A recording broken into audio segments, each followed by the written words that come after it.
Welcome to Unveiling Grace, a podcast dedicated to finding our own story in the unique stories of the fellow Nazarenes who serve alongside us. I'm Matt Hastings, and I'm a pastor who's been in the Church of the Nazarene all my life.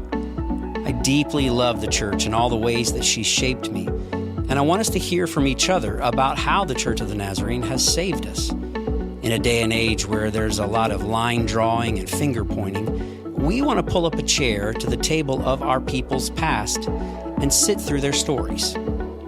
Through our guests and the telling of their stories, we will veil the identity of the storyteller until the very end, with the hope that you'll allow their story to shape your view of them rather than what you've heard about them. Thanks for joining me weekly as we invite fellow Nazarenes to tell their story of why they love this church and why they've stayed.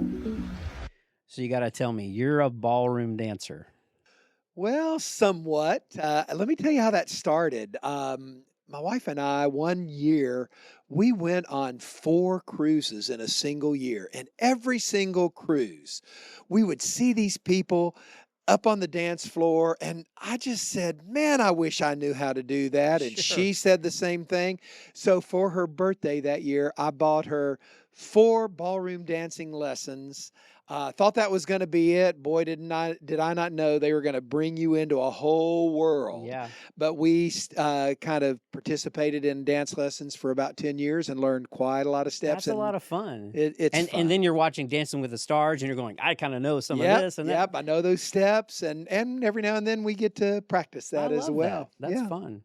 So how did your story start with the Church of the Nazarene and maybe why have you stayed? Yeah. Well, where it started, I grew up in Nashville, Tennessee.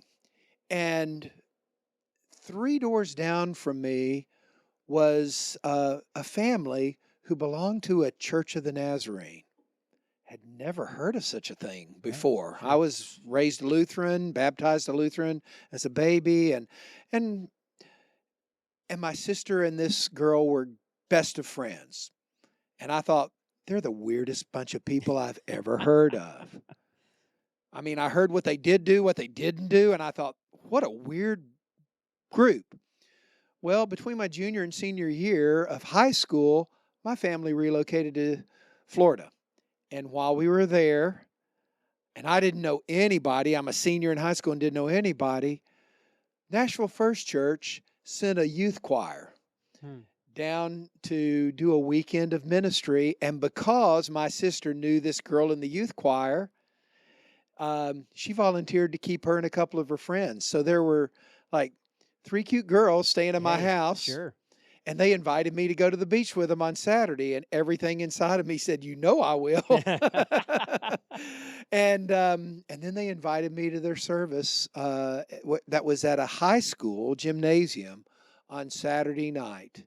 And I don't know what to say other than the sneaky God, through God's Holy Spirit, snuck up on me and just started tugging at my heart.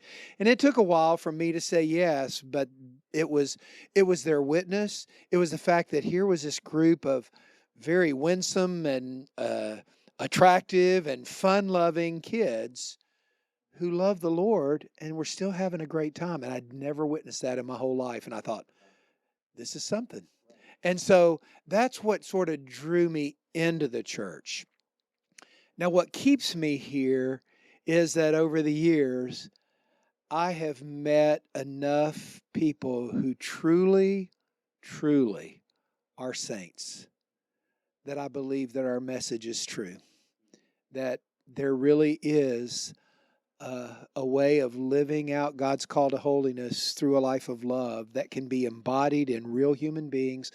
And you don't see it always, but when you see it, you know it. Sure. And you mentioned sort of it took a while, which I think is really normal and natural to, and maybe our suspicion, of course, there's sort of, I don't know, but eventually go into pastoral ministry and having various experiences in the Church of the Nazarene, maybe hearkening back to this, there's something about these people.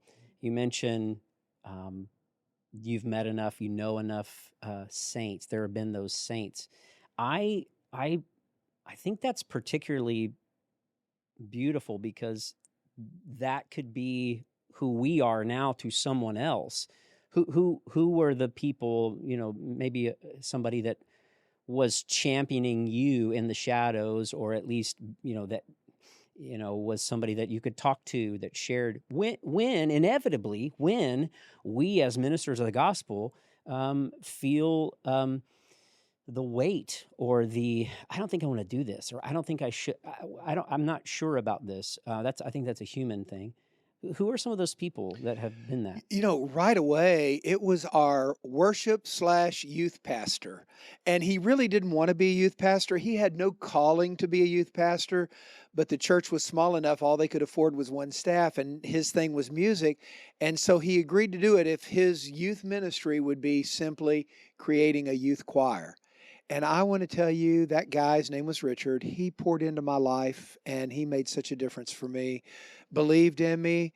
Um, so funny, just this weekend, I was reunited with him because I was up at a Really? Nazarene national softball tournament in Cincinnati, Yeah. and he's going to that church now as just a retired layperson, and we sat together and just reminisced old times. But Wow. that And was, so early, that would have been early on, yep, and somebody that likely not a lot, it wouldn't have a lot of fame, quote unquote, which is an odd thing to say in the church, but notoriety per se. no. That's somebody that was. Oh, and he pulled me into the group. He wanted me to play. I played a little guitar and to kind of be the leader. And he just was always encouraging me, believing in me, and pushing me more toward kind of a life of ministry.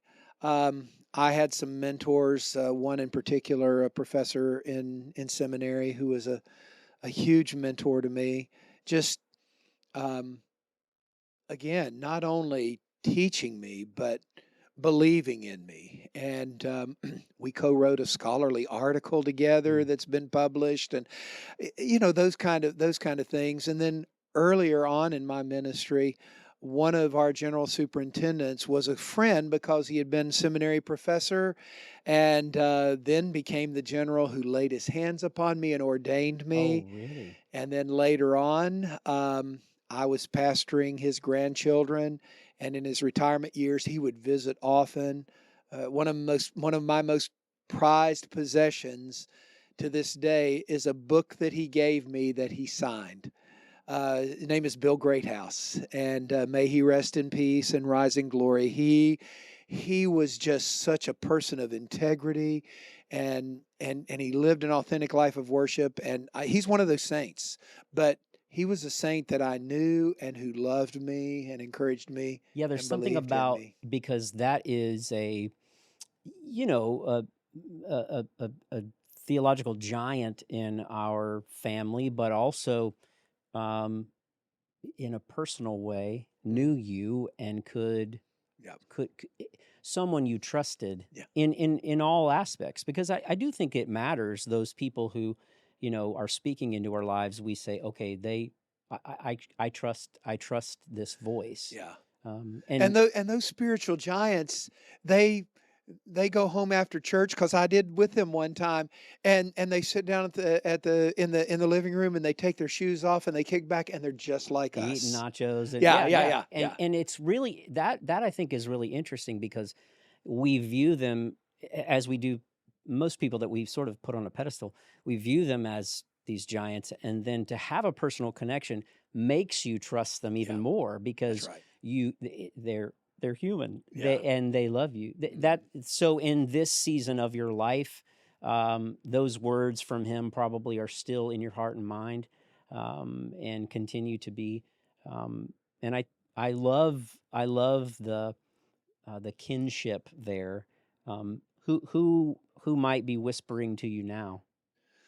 Well, he more than whispers, because he's a colleague and a dear, dear friend, but he's got the gift of encouragement. I think everybody needs a Barnabas type person in their life. Barnabas was the son of encouragement. He encouraged so many others, like Paul and then took John Mark under his wings. And so, but that person in my life right now is Tim Green. Yeah, okay. Just a guy that every time you leave his presence, you feel like you have been lifted up, and you even begin to believe that maybe you can do more than you ever dreamed possible. He has that gift, that ability. Yeah, hearing that, great, that's great, right? That's him. You know, because you really do have we do need those people who, well, it's like speaking a blessing into your life, the thing that you don't know, but you are, Yeah. and Yeah. for them to say that they believe in the Spirit of God through you.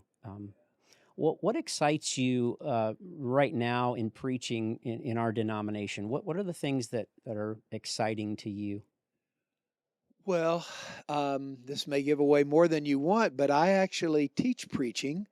And over the last 14 years, and really even before that, because some of my teaching has been with people your age, people just like Really, you. really young and Yeah, young pastors who are already out there doing the work, and and you know, sharing with them things that I have learned about the art and craft of preaching that they begin to embody, and make a part of their life, their preparation, and the way that they preach. But then, especially over these past few years, pouring into undergraduates who have a call to ministry, and a part of that ministry is a call to preach, and teaching them but just basic principles and practices that will help them become good preachers, and then hearing them preach. Some of them, it's their very first sermon.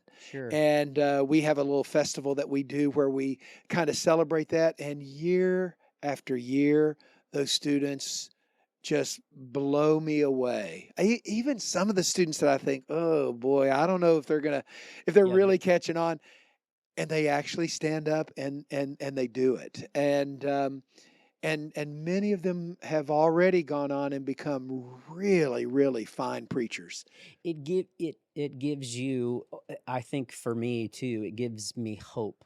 I'm excited. I get excited about that because I say, we're going to be okay. Yeah. There are preachers. You and I've sort of, to back up a little bit, you have been that person to me personally, but also as a minister, as a preacher, teaching the art of preaching, the craft of preaching, Mm-hmm. the so many varying aspects of this beautiful of homiletics, but really to see every year for you to have students, even if there's one, you just go, okay, wow, and it's a testimony to the Spirit of God at work, but also through mentors and people who do teach and encourage. Yeah. And Well, and you may be surprised at this, but likely not. But I can tell you that over the years, some of the finest preachers in my classes have been female. absolutely. And probably, and this gives an awful lot away too, because people know this reputation of me. My favorite preacher happens to be a female, who's known as BBT, Barbara Brown Taylor. But in our family, my favorite preacher is a young woman who was my student, Tara Thomas Smith, and she brings together these wonderful gifts of storytelling and understanding uh, the people to whom she is speaking, and a deep theological and biblical astuteness to what the text is saying and doing and what it means for the lives of those people. And when she preaches, she rings the bell. I shared with a freshman at Trevecca recently that very same sentiment, that most of even our regional event, many of the preachers are young women, and many of, I would say by and large, the majority of the really, really good ones are young women who just which then brings us to another conversation that we can unpack another time. But about our denomination, that we've ordained women from jump. However, we have work to do in not just placing women in positions, but in educating local congregations about who we are. Yep. And because with them graduating and moving out, we need them. And I don't want them to, Yeah, and I think as congregations are opening up to women becoming their pastors, they're going to be delighted with the kind of gifts and abilities that these women are bringing into pastoral work. So that's exciting. Absolutely. What about this denomination, this family? What is it about us that, I guess maybe I would ask, what about us matters to the world? What is it that matters? Well, I really do believe that our reason for existence is very closely tied to this understanding that this God who loves us not only wants to forgive us of our sins, but to fill us with the likeness of Christ, what we call the message of holiness, that we are summoned by the holy God to live into a very holy calling, not just us who are pastors, but all of God's people. And that holiness is primarily expressed in sacrificial love that is demonstrated to all people, but has a special heart, I think, for those who are on the margins. I think that as our church continues to return somewhat to our roots, the roots where when we were planted, that our message is a message of holiness, but a holiness that is reflected in a willingness to step out into the world and into the lives of people who are so broken and bring them the healing and redeeming love of Jesus. So the ministries that we have around the world to the poor, to the sick, to the orphans. I think of the trip that I made with some students to the mission field in Africa, and our favorite day of everything we did there, including going on safari, was going to this area that basically orphaned kids would gather for instruction and meals and just being loved on. And we got to be a part of that, and the difference that we're making in the lives of people by stepping out in love and caring for the brokenness of our world. That's where our future is. Sure. We're not a works-based faith, but it does something to us. It's a tangible gospel. And to be a representation. I completely agree, and it is encouraging to hear that work is still going on. Oh, it really is. And I mean, Paul was really clear on this too when he writes to the Ephesians. No, you're not saved by works. You are saved by grace. But you're created in Christ Jesus to do good works. And works are the fruit of our becoming caught up in this wonderful story of redemption that issues forth in the power of holy love that transforms us and sends us into the world to do those good works, not to earn anything, but as an expression of our love for God and our love for people. Well, this has been really good, and I hope not too much has been given away, but if it has not been given away, who are you? My name is Dr. Michael Jackson, and I teach Hebrew and homiletics at Trevecca Nazarene University, entering my 15th year.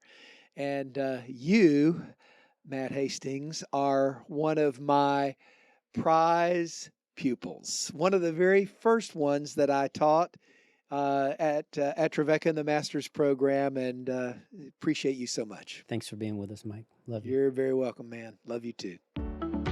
Thanks for joining us on the Unveiling Grace podcast. This is a ministry of Hermitage Church of the Nazarene. If you'd like to stay up to date on the podcast and other ministries of our church, like the church's Facebook page and follow along. Or you can subscribe to the Unveiling Grace podcast on whatever platform you're using now. If you've enjoyed this podcast, help us out by leaving us a rating and then share it on your social media platforms. Thanks for listening to the stories of those serving alongside us.